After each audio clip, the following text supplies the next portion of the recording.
Tomorrow is primary day here in Charleston County, and there are several Republican candidates on the ballot. I sit down one-on-one with Charleston County Republican Party Chairman Maurice Washington for this edition of Quintin's Close-Ups. And if you haven't already, subscribe to my YouTube channel and like Quintin's Close-Ups on Facebook. Maurice Washington, welcome back to Quintin's Close-Ups. I'm happy to be here. Thanks for having me back again. You're very welcome. Yeah. As I just mentioned a second ago off camera, I interviewed Charleston County Democratic Party Chairwoman Quintin on Sunday, and today it's you. Okay, my great counterpart. Yes. You know, when I was first elected chair back in February, Right. One of the first things that I did the very next morning was to reach out to her, ask her out to breakfast. She agreed. We met over at Black Magic Right. on Highway 61. Exactly. And so over breakfast, I said to her, look, you know, between now and November, we're going to just really be throwing body blows at one another. But in the midst of all of that, the politics, let's try to remember that we live in a community that we both love and cherish. And so when possible, let's partner together on good community projects and work as one team rather than divided teams. And she was very gracious. She agreed. And we're going to be doing one of our first unity events sometime in July. Right. With the Red Cross, Right. American Red Cross, where we're going to do a blood drive together. Sure. And I'm looking forward to that. So more to come on that. On that. Oh yeah. And you talk about obviously February, and obviously you talk about the primaries that are coming up tomorrow. Yeah. What's the state of the Charleston County Republican Party right now? Well, you know, I think we're in pretty decent shape. We have some great candidates. Some are primaried, some are not. After tomorrow, we'll know who our full slate of candidates will be representing the party in the November general election. I'm excited about all of our candidates and very appreciative of their willingness to ballot themselves as Republicans. What is that race to watch? You got to watch the first congressional district, of course. That's one that is so hotly contested, and a lot of energy and a lot of focus. National, state, local focus is being put there as a result of us having lost that seat 2 years ago unexpectedly. So that one, the first congressional race, you got to watch that one. I think another one is the sixth, not congressional, but the sixth district of Charleston County Council. Right. We have two very fine candidates there. And then we have the House District 115 Right. with two very, very good candidates, Kathleen Wilson and Josh. The two will go head to head there. And then immediately, because that's an unexpired seat that's Right. being filled, That's right. next month they have to do it all over again to see who actually will serve the full term. Going forward. So those are very important races and key seats to watch. And where in Charleston County do you expect a lot of votes tomorrow? Well, interestingly, Quintin, almost 70% of the likely ballot to be cast has already been cast via vote by mail. Right. We've had record numbers of vote by mail year to date, and this cycle, and I'm talking numbers that you would normally see at a presidential primary election. I mean, it has shattered numbers that of years past. So we have maybe 2-3 weeks ago, Right. some 22,000 plus ballot by mail had already been requested and thousands of those mailed in. Right. So a lot of people have already cast their ballots. So I know we have some very shaky weather today and tomorrow, Right. anticipated shaky weather for tomorrow. Right.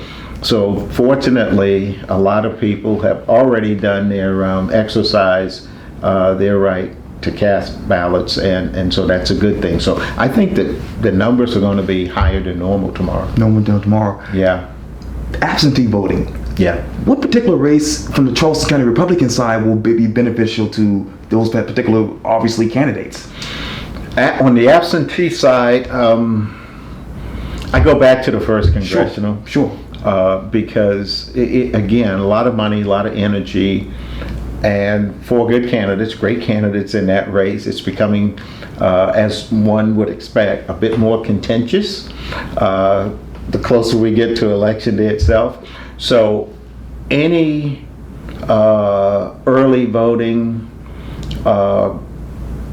for any of the candidates would be to their advantage, I think.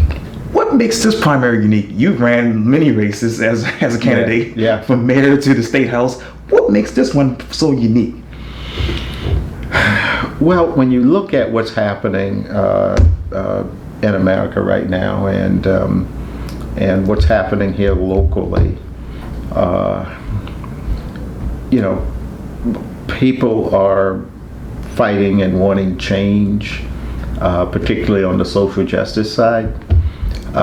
So it's going to be interesting to see what happened in Minnesota with George Floyd and all of the protesting, and many of which peaceful, some of course violent.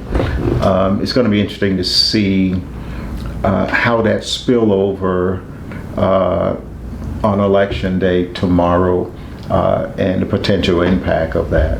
So I think what's happening now makes this election year, not just the primaries that will take place on tomorrow, but I think there's a real movement afoot right now that's going to wave right on through November, which will make this entire 2020 election process a very different and unique election.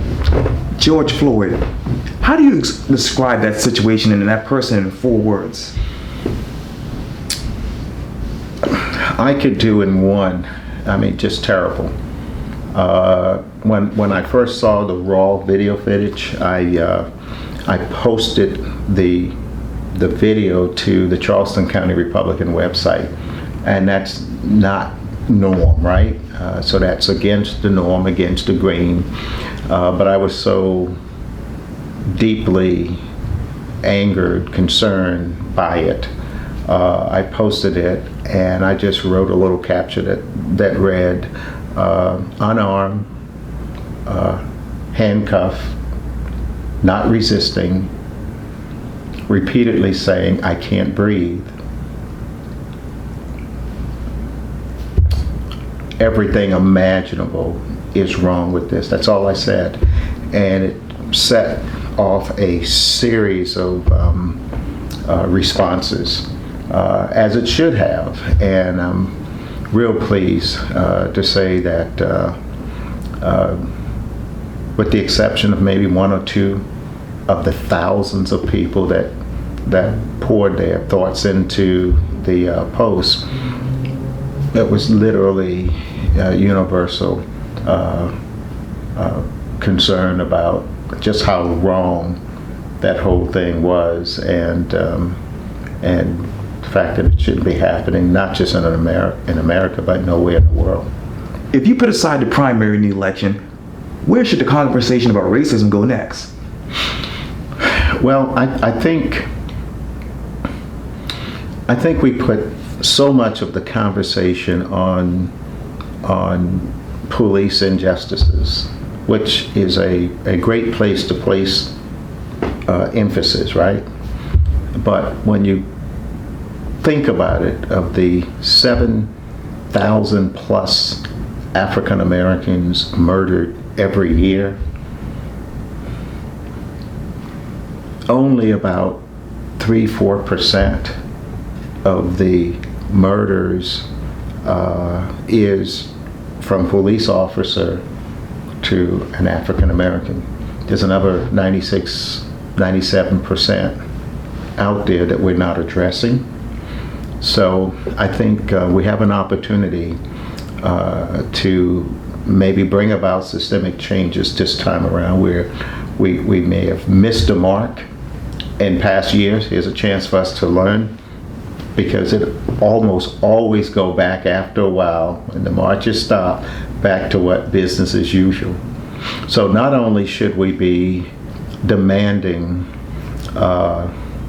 social justice, we should also be demanding economic justice, education justice, access justice. We need to be dealing also with that other 97%, the black on black crime as well. That's more difficult to deal with, and you really got to believe in the Black life really matter, and then notch it up a little bit into all lives matter, be it at the hands of a police officer or another African American, or vice versa, or whatever the situation should be. So we got to elevate the conversation and get really, really serious about the other criminal elements that's bringing us to where we are right now, time and time again. How do you elevate, obviously, economic justice? Well, it's you know, back in the 80s and 90s, we came up with block grant, Right. to reinvest in American neighborhoods and communities, where the federal government were putting real capital into neighborhood improvements, after-school programs, summer youth programs, summer work programs, job training programs, even child care programs while single parents were out learning that new trade. Sure. There were also the act itself of I can't recall the exact name of it. Community Reinvestment Act. Sure. That came in real, where you can do disparity studies to pinpoint real discrimination, particularly on the economic side, and force government not just to put a program in place to address that, but a mandatory, bona fide, legally set aside programs.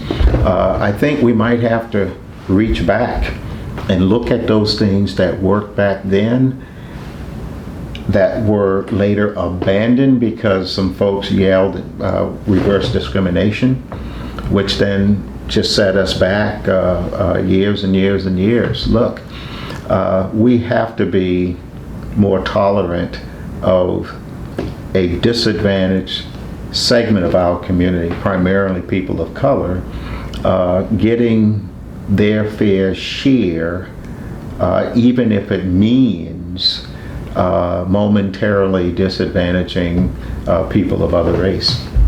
Maurice Washington, thank you so much for your time. And again, welcome back to Quintin's Close-Ups. Thank you, my friend. And what will be the headline for Wednesday for you all? Oh, my goodness. Wednesday's headline, 1st Congressional District heads to a runoff. I'm telling you that I think that one is going to be a runoff, and that's probably going to be one of the lead political stories the next day. We'll be watching. Yes, sir, indeed. Thank you. Thank you. You're welcome. Take care, my Yes, friend. sir.